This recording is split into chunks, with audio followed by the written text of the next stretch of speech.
হতে পারে না। নিহত হচ্ছে সে আমাদের জনগণের একটা কর্মী।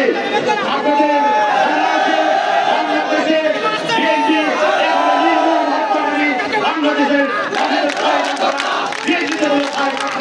আমাদের চালিকা শক্তি আমরা যার নেতৃত্বে জুলাই বিপ্লব ঘটিয়েছি।